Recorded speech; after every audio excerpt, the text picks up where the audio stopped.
La meilleure chose que tu peux apprendre, c'est comment est vraie la parole de Dieu et comment Dieu t'aime. Dieu veut le meilleur pour toi. Il veut que tu vives vieille, 120 ans. Oh là là!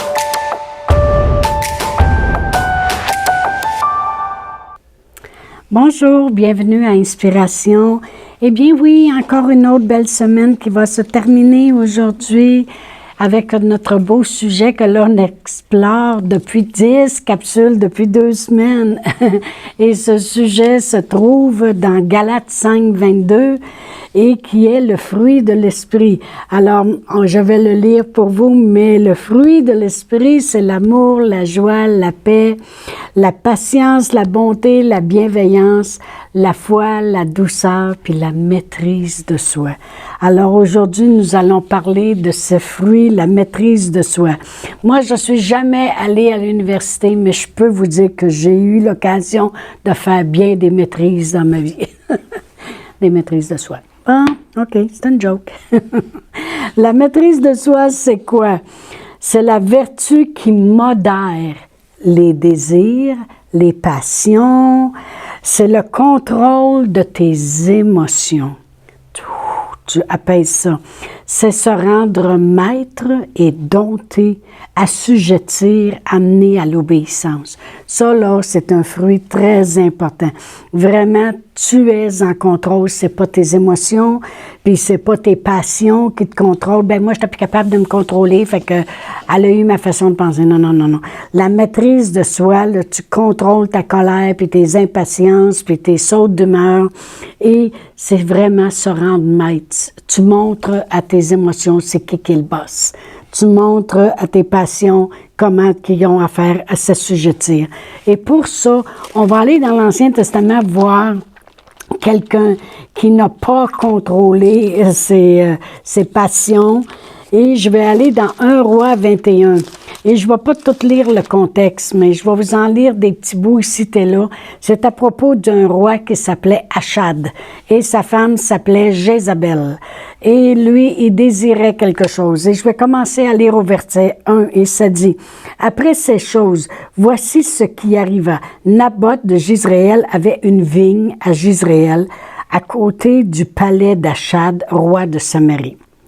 Et Achad parla ainsi à Naboth, « Cède-moi ta vigne pour que j'en fasse un jardin potager, car elle est tout près de ma maison. Je te donnerai à la place une vigne meilleure, ou si cela te convient, je te paierai la valeur en argent. » Mais Naboth répondit à Achad, « Que l'Éternel me garde de te donner l'héritage de mes pères. » Achad rentra dans sa maison triste et irrité, et à cause de cette parole que lui avait dite Naboth de Jizréel, « Je ne te donnerai pas l'héritage de mes pères, » et il se coucha sur son lit, détourna le visage et ne mangea rien. Comment qu'on appelle ça? Un boudeux. OK? Moi, le boudin, là, c'est pas mon fort. OK? Un boudeux. Alors, il y a une chose qu'on doit comprendre ici, c'est pas que Naboth veut pas donner au roi, c'est qu'il y avait une loi qui existait, que tu avais hérité de tes pères, puis tu les passais de père en fils. C'était des héritages qu'ils avaient eus de l'Éternel, et ce terrain-là, ça lui appartient, et ça devait passer. Et le roi, faut qu'il y en ait plus. Fait qu'il dit, « Cède-moi ta vigne, je vais t'en donner un autre, ou ben non, je vais te payer le prix. » Et quand Naboth a dit, « Non, je ne déferai pas la loi de l'Éternel qui est de, on a hérité de cela, puis on doit le passer de père en fils. Non, je n'irai pas contre ces choses-là, je vais la garder. » Et ça dit qu'il est rentré dans sa maison tout triste, et parce qu'il avait dit non, je ne te la donnerai pas, il s'est couché sur son lit, il a détourné le visage et il mangeait plus. Bon, alors Jézabel, sa femme, vint auprès de lui, lui dit, « Pourquoi as-tu l'esprit triste et ne manges-tu point? » Il lui répondit, « J'ai parlé à Naboth de Jizréel et je lui ai dit, cède-moi ta vigne pour de l'argent, ou si tu veux, je te donnerai une autre vigne à la place. » Mais lui, il dit, « Je te donnerai pas ma vigne. » Bon, autrement dit, c'est pas comme ça qu'il lui a dit ça. Elle est arrivée et elle a dit, « Qu'est-ce que mon petit Pete? » Et que tu manges pas, et puis que tu es là couché, puis tu boudes, ben dis-moi, j'ai parlé à Gisraël,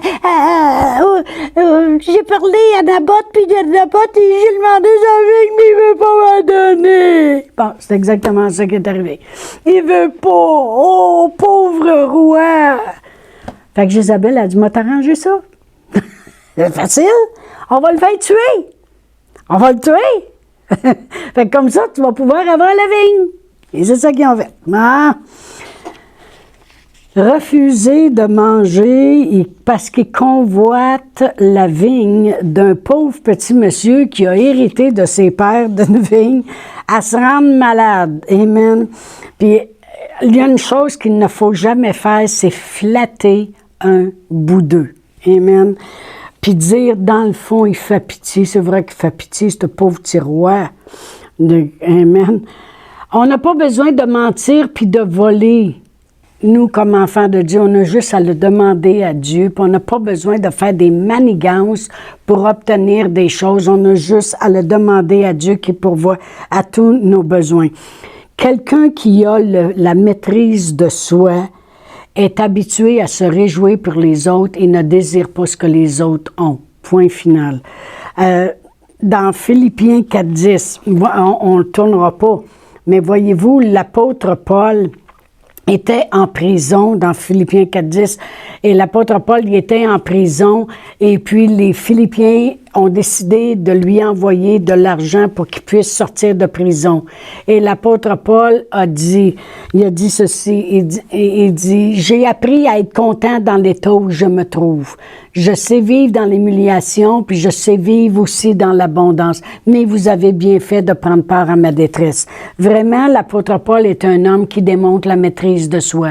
Il n'a pas dit, il était à peu près temps que vous m'envoyiez de l'argent parce que, après tout, moi, je prêche l'Évangile, puis regardez l'état dans lequel je me trouve, puis il est à temps que vous vous grouillez. Non, l'apôtre Paul, il a appris à être content dans l'état où il se trouve. Il a appris à maîtriser ses envies, ses passions. Il a appris à contrôler, puis à dompter, puis à dire, attends, ça marche pas là, tu vois, ça va marcher tantôt. Fais confiance à Dieu. C'est un homme qui maîtrisait. Il avait appris qu'il y avait un temps pour chaque chose, puis il dit, là, je suis dans une mauvaise passe, plus tard, je vais être dans une bonne passe. Amen.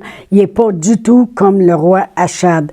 Achad, il avait tellement endurci son cœur en maîtrisant pas ses passions, puis en boudant, parce que monsieur, il n'est pas capable d'avoir cette vigne-là, qu'il ne s'est même pas rendu compte que sa femme a fait tuer.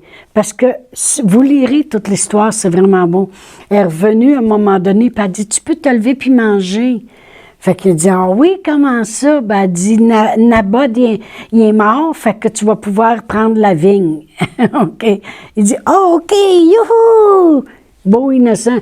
Il est rendu tellement endurci en ne se maîtrisant pas, puis en maîtrisant pas ses désirs, qu'il ne se rend même pas compte qu'il se réjouit de la mort d'une personne qui avait une pauvre petite vigne, puis que lui, maintenant, il peut en prendre possession. Malheureusement, ce fruit-là, il est rare de nos jours. Parce que les parents, on élève nos enfants que, et s'ils nous font la crise, on va lui donner ce qu'ils veulent. Puis si ça ne marche pas, quand ils vont vieillir, ils auront juste à marcher dans les rues à Montréal, puis cogner sur des chaudrons, puis chialer, puis casser des vitres de gens qui sont innocents, qui ont le magasin là, puis ils auront juste à faire du bruit, puis ils vont l'avoir. C'est tout. La société entraîne le monde à ne pas avoir la maîtrise de soi. Tu l'as pas, ça marche pas à ton goût, c'est pas grave. Va défaire la ville de Montréal, puis c'est pas grave, même si le monde, tu mets le feu, tu voles les guitares électriques. On a vu ça, là, des belles guitares de 5000 pièces qui se faisaient voler parce que le monde vire fou, puis toutes ces choses-là. Pareil comme à Chad. À Chad, ça ne dérangeait plus que l'autre, il soit mort. C'est pas grave, en autant que j'ai la vigne. C'est dommage parce que de nos jours, on entraîne le monde à ne pas être content dans l'état où il se trouve, puis à ne pas maîtriser, avoir la maîtrise de soi. Et qu'est-ce que vous pensez que ça a l'air, les gens qui vont chialer, puis marcher dans les rues, puis tout briser, puis tout casser? Ça ressemble beaucoup à Achad. Ils n'ont pas la maîtrise de soi. Ils vont bouder si ça ne marche pas. Autrement dit, vous ne voulez pas nous le donner? Bon, on va tout briser de bord. Exactement comme Achad. Vous ne voulez pas nous le donner? Bon, ben d'abord, on va faire tuer Naboth. C'est la même chose. Vous savez, dans ces 10 capsules, ce que j'ai voulu démontrer avec le fruit de l'esprit, c'est combien le fruit est important dans nos vies, autant que notre foi, si nous voulons vraiment réussir. Une des grandes choses qui a gardé ma mère en vie, même si elle a eu beaucoup d'attaques dans son corps, qui a gardé cette femme-là forte jusqu'à l'âge de 98 ans et qui l'a fait réussir avec tous ses enfants, c'est que c'était une femme qui marchait dans le fruit de l'esprit. L'amour, la paix, la patience, la maîtrise de soi, la bonté. Il y a des gens qui y ont fait là, des choses dans sa propre famille. Puis elle disait, les petites filles, dites rien, dites rien. Le Seigneur va s'arranger avec ça.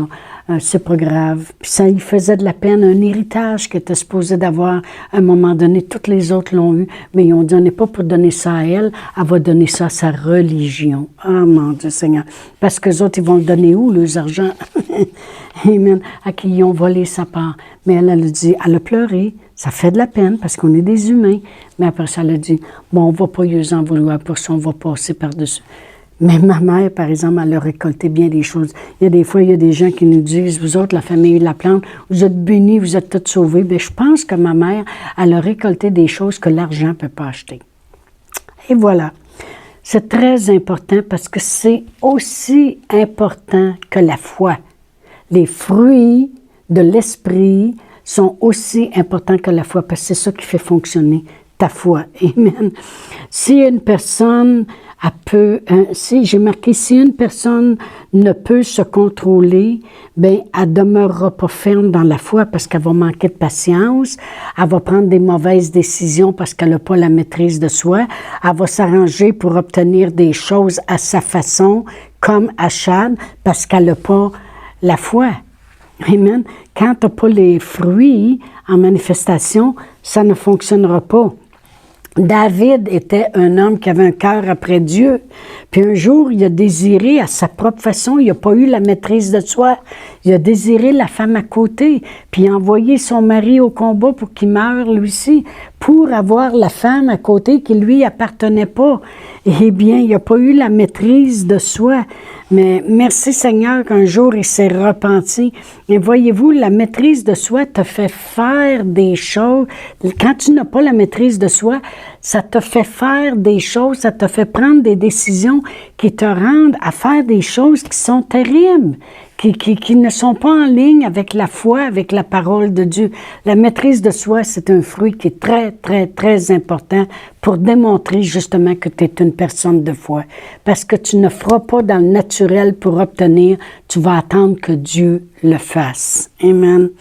Quelqu'un qui a la maîtrise de soi, c'est vraiment une personne de foi. J'ai pas besoin d'envier, j'ai pas besoin de faire ces choses-là. Dans 1 Corinthiens 9, 27, l'apôtre Paul dit ceci. Il dit, mais je traite durement mon corps, puis je le tiens assujetti. Qu'est-ce qu'il disait? Les passions puis les désirs de mon corps, là, et je les tiens assujettis, de peur d'être moi-même désapprouvé après avoir prêché aux autres. Ça veut dire qu'il était dur sur lui-même. Il disait, « Hey, tu prêches l'amour, tu as besoin de marcher en amour. Tu prêches la maîtrise de soi, contrôle-toi, mon gars. » Autrement dit, il traitait durement son corps, justement, après avoir prêché aux autres. Je vais faire juste une revision rapide des fruits. J'ai dit que l'amour, c'était la puissance. La joie, c'est une force puis un remède. La paix nous procure la guérison, la délivrance, les miracles de Dieu. La patience, c'est le pont qui t'amène au résultat de ta foi que tu as agi par la foi. La bonté t'amène la faveur dans ta vie. La bienveillance, c'est le fruit qui a sauvé Rahab et toute sa famille. Tu ne juges pas. La foi, la fidélité, c'est qu'on obtient et c'est un fruit qui se travaille avec l'amour, mais qui te permet d'obtenir l'impossible. La douceur, c'est la soumission, l'humilité. Ça a un grand prix devant Dieu et le monde a besoin de voir la douceur. La maîtrise de soi, ça démontre ta foi. Amen. Vous lirez l'histoire de Achad. Vous regarderez à l'histoire de David, comment lorsqu'ils n'ont pas eu la maîtrise de soi, comment cela a entraîné des décisions dans le naturel qui étaient terribles. Alors la maîtrise de soi, au contraire, te fait tellement agir par la foi. Aujourd'hui, je veux prier pour vous. Vous savez, tous ces fruits-là de l'Esprit, on les retrouve dans la parole de Dieu. On les retrouve en Dieu. Et plus on demeure en lui, plus on devient spirituel, on voit le fruit de l'Esprit dans nos vies. Mais la première chose qui est importante, c'est d'accepter cet amour-là en premier pour que le Saint-Esprit puisse déverser l'amour dans nos cœurs, cet amour-là que Dieu nous a donné en Jésus-Christ. Alors, je veux qu'on fasse la prière aujourd'hui. Cette prière-là qui nous amène dans le vrai chemin de la vie éternelle, c'est-à-dire confesser le Seigneur Jésus de notre bouche puis le croire dans nos cœurs. Alors, si vous voulez répéter après moi cette prière-là, ça va changer le cours de vos vies. Alors, Père éternel, dites après moi, Père éternel, je crois dans mon cœur que Dieu m'a tant aimé, qu'il a donné son Fils, Jésus, pour me sauver. Je n'étais pas capable de moi-même d'être sauvé. Mais merci, Seigneur Jésus, d'avoir tout accompli pour m'amener à la vie éternelle. Sois le sauveur de ma vie.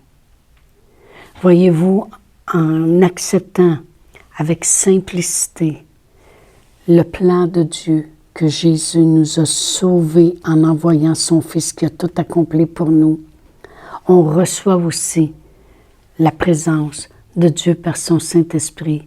Et je peux vous dire une chose, il va déverser dans vos cœurs l'amour, puis il va s'assurer que le fruit de l'Esprit va surabonder dans votre vie. Et que continuellement, il va vous dire, marche en amour, pardonne, laisse faire ça. Garde ta joie, sois patient. Pourquoi? Parce qu'il va toujours travailler à t'emmener au plus que c'est, au meilleur dans ta vie, au miracle de Dieu, à la gloire de Dieu et la bonté de Dieu. C'est un cheminement merveilleux que de connaître la grandeur de Dieu et de connaître le Seigneur Jésus. Alors je vous dis bonne fin de semaine et j'espère que vous avez aimé ces 2 semaines qu'on vient de passer ensemble. À la semaine prochaine. Au revoir. Chantal Paulus est avec vous tous les jours du lundi au vendredi sur Facebook et YouTube. Vous pouvez écrire à Chantal en privé sur Messenger. Si vous avez manqué une capsule, retrouvez-la sur la section vidéo de Facebook ou sur YouTube si vous désirez faire un don par Interac. Voici l'adresse courriel capsule.inspiration au pluriel @gmail.com. Le mot de passe est inspiration au pluriel. Vous pouvez aussi faire un don par www.eslr.org/dons. Veuillez indiquer en mémo Capsule Inspiration.